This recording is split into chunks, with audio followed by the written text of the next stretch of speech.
Welcome to Art Class with Zoe, and today we're visiting Polperro in Cornwall, and we're going to do this in pen and wash. I have picked this delightful scene with this house and wall framing this lovely vista going through to the harbour. I'm working on A4 paper, and what I have actually done is, if you can see, I have actually used some artistic license, and this is what you all must do when you're out with pen and wash, or in fact in the studio. You can actually pick and choose what you want to leave in. So rather than putting all of this house in, I really like these three windows going, door and two windows going up a higgledy-piggledy, and so I wanted to keep that in. So I put that in here, but I cut off this side of the cottage.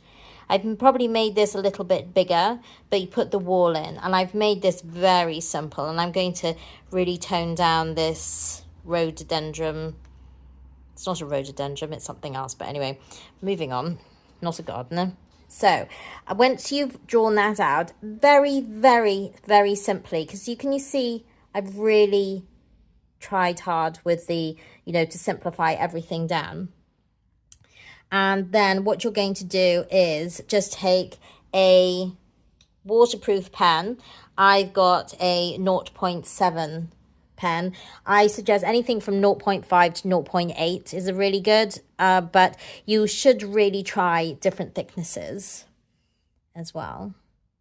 Because I'm right-handed, I'm going left to right, because even though this is waterproof, it'll still smudge if you kind of go across it.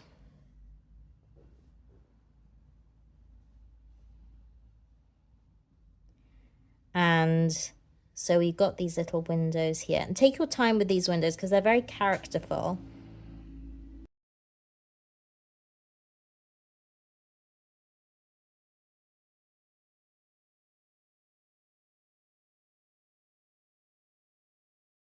As I said, take your time, especially with the panes, because they are quite tricky. And I'm just doing these are little 6 panes here. Try to do them equally, but at the same time, it doesn't matter, to me anyway, if you're slightly askew, because it's as if you're in, I just want you to imagine you're in Polperro and you're actually doing it on the spot. And you don't have, I'm not using a ruler, please note. And there are 4 panes here, but there are 3 panes on this side. So I think I'm going to do 3 panes on each side. If you're worried, you obviously can be a little bit more careful with your pencil drawings out. But as I said, I don't like it being absolutely perfect. Otherwise, you might as well take a photograph or just use this photograph. What would be the point in that? So now here, you're really simplifying.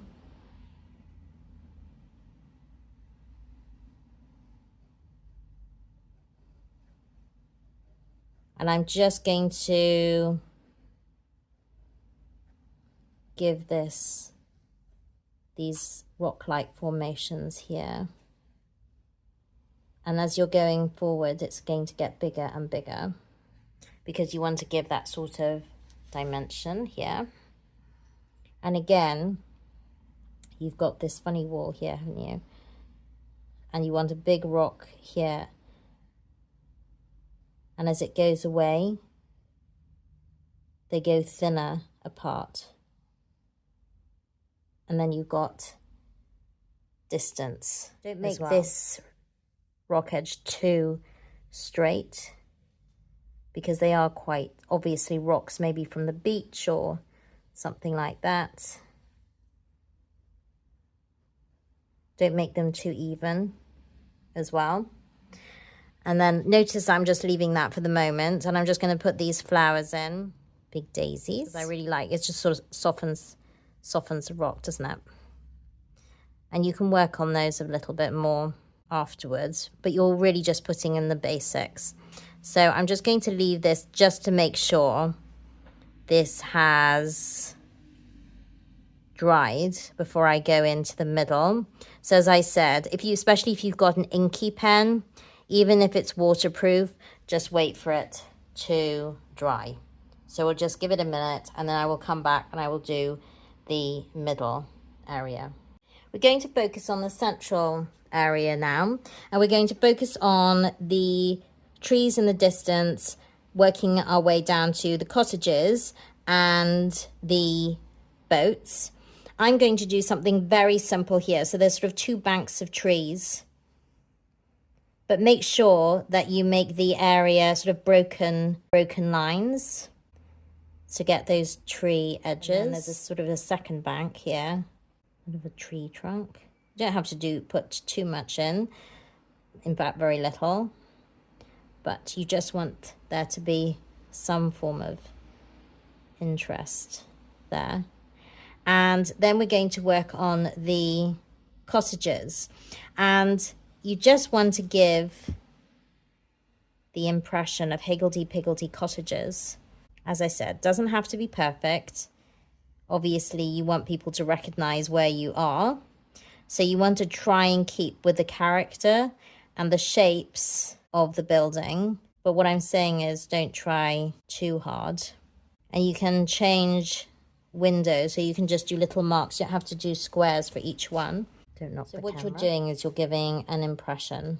And then those are the smaller houses. And then we're coming to these bigger houses here. Oh, hold on, I just missed out a house.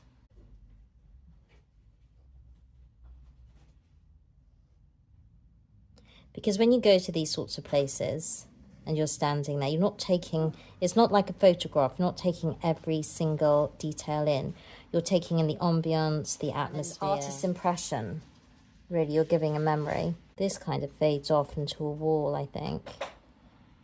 And this is a very plain wall, so I'm just going to do a plain wall here. And then I'm going to stand back.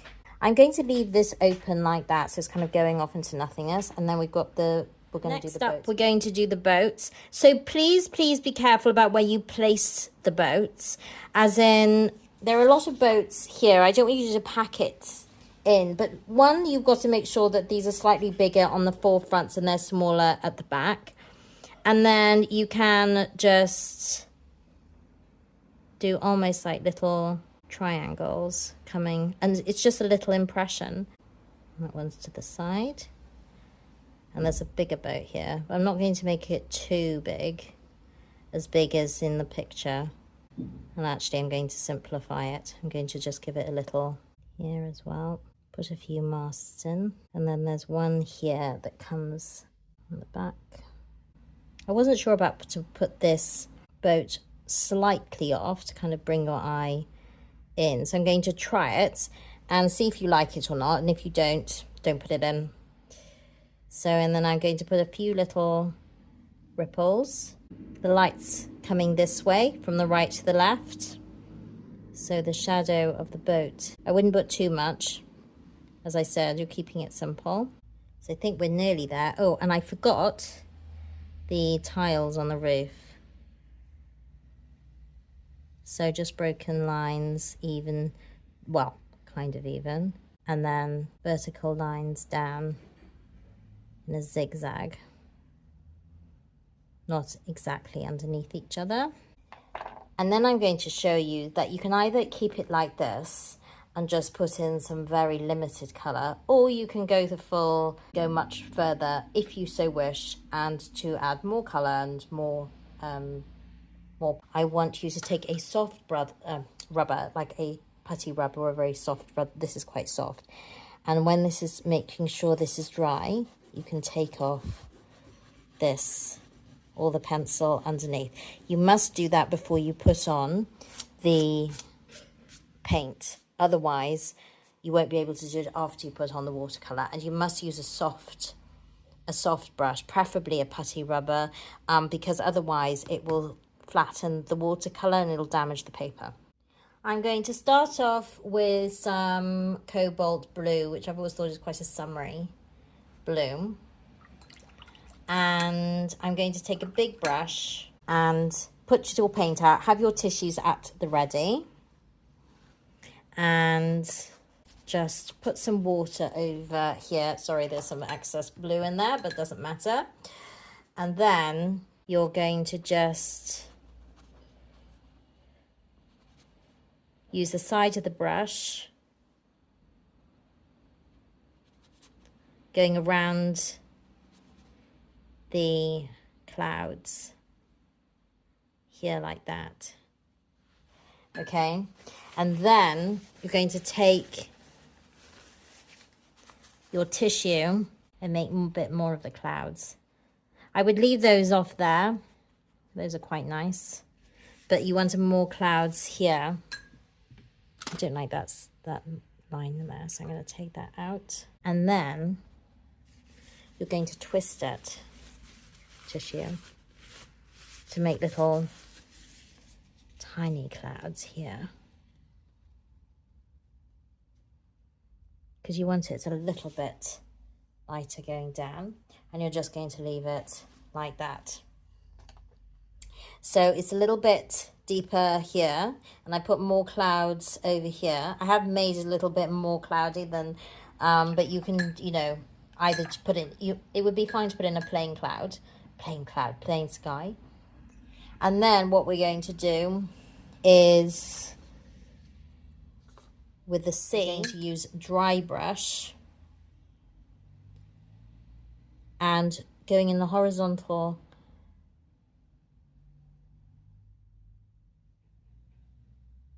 sweeps and leaving out some areas of white so you have some reflection. Obviously, try not to go over the boat. Don't worry if you do. I suppose somebody will say to you, so wouldn't it be easy if you just actually put masking fluid on? Probably, but every time I do, it rips my paper, so I don't. I'd rather it just go over the lines, and that's totally fine. And you want thicker strokes down here so you can use more pressure on your brush, but make sure you don't go over this wall. And I'm going to leave a bigger piece of highlight along here. You can always go into it again. And the reason why I have made that darker is because when sky is reflected in water, it's either darker or lighter. It's never the same tone. You can if you want to, and if you wanted to do something a little bit more designery, illustration, more flat, depending on your style, you could actually do the same tone, but I just want to try and be a little tiny bit realistic. And also this is going to paint to dry a little bit lighter than that. And then I'm going to mix some shadow, some sort of purpley shadow using the cobalt, and add a little bit of colour and a little bit more ink. And I'm also going to start putting in the windows. So I'm not just doing pen and then watercolour. I'm doing a little bit of mix and match as well. You can do whatever you like. People always ask me, do you do pen and wash, pen first or watercolour first? I do both. So really depends on how the picture communicates with you. Now that sounds a bit odd, but if it tells you what it needs, you go with what the picture needs. Now that that's dried, we're just going to put some shadow in the window. Now, when you look at glass, there's always some reflection, but there are two ways to do this. You can either just fill it in completely black, or you can, using vertical lines,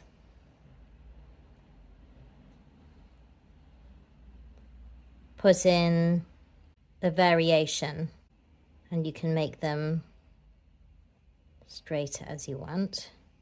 And then you see the windows are really coming out now, aren't they? And you can fill in some of these solidly black, and some you can leave little shards of light.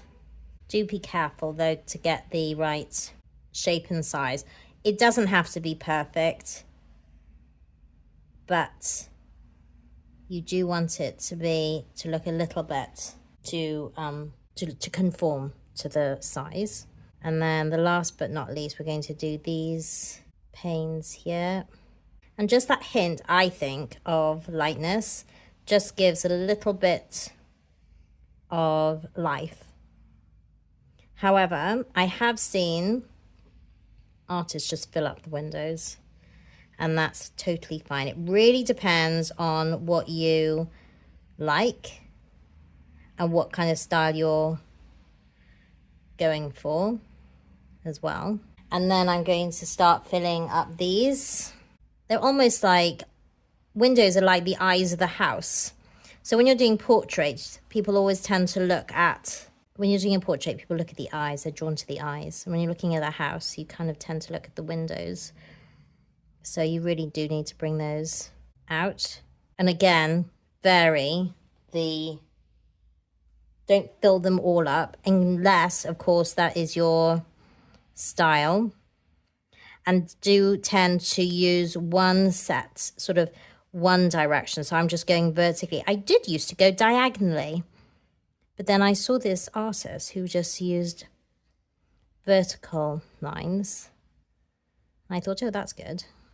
And so I've just stuck with that. And also, you want this on the boats as well. And actually, I prefer a little bit of shadow under here, just to bring those out a little bit more. Just notice that I'm doing this on the left, because that's coming in on the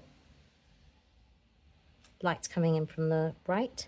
But you want thicker strokes in the forefront, so you can go over and use the pen for ripples as well, or you can leave it like this. So I'm just giving you options, because we're all unique and we all like different things, and it's good to have different options to do that. Also, you have got, now you can either leave it like that if you wanted to. In fact, you can leave this in any state. You could just leave this in black and white, or you could just put some blue on it, or you could just, you know, there's so many options with this. So exciting. I love pen and wash. So I'm just doing a bit of shadow underneath the roofs and the sills.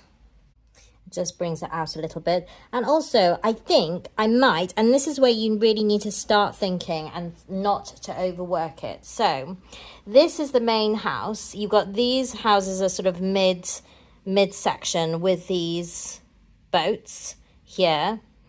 But this is the focal point here. But these houses are going back into the distance. Now you could, if you got carried away, do a thicker line underneath these roofs, and then you could keep going up here.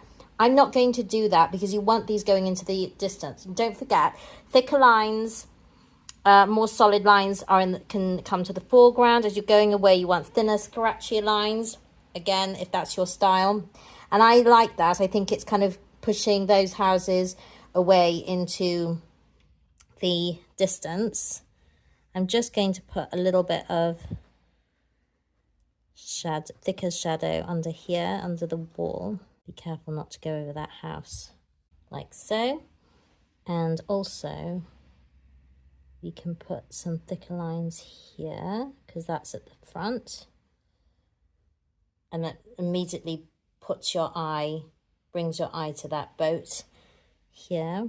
And then I think we just need a little bit of shadow, and then we're almost done. But I think that we could do a little bit of thick and thin on the rocks as well, if you so wished. You see these bits between the rocks? You could fill those in if you want, or leave them as they are. But I'm just showing you that it really is about choice. So please try not to overwork it. I quite liked, actually, without the without the thickness, but I wanted to show you what it looked like with it, without the filling in of the gaps. But I think that edges up quite nicely. You can do little bits here, but I wouldn't do too much. And then I'm going to finish off just putting some shadow in. And then I'm going to really show you just a touch of colour. So I'm going to put a little bit of burnt sienna on the roofs, the door, and the front and these. So I've mixed some purple, which is the cobalt, with some alizarin red, but it's more blue than red, okay? And then I'm just going to put some, not too much, she says, purple shadow here. And I'm going to do it on this side of this house as well, just to delineate that. You can, if you wanted to, put some up here. I think that might be about it. I'm going to put some, you could be very careful with these shadows because you don't want to overwork it. But the bow of the boat, you've always got some shadow. Because a boat comes, it curves up. You've got the shadow is just underneath, but not on the top. So just leave that like that.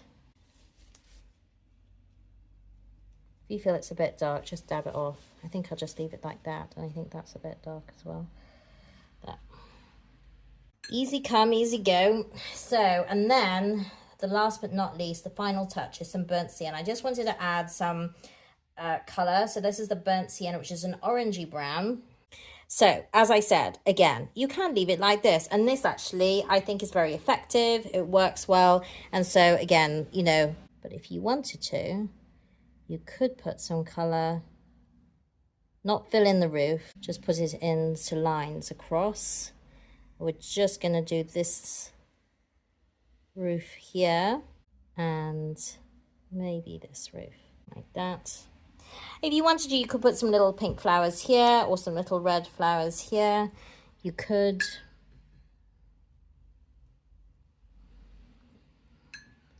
But I think I'm going to leave it as it is. Sorry.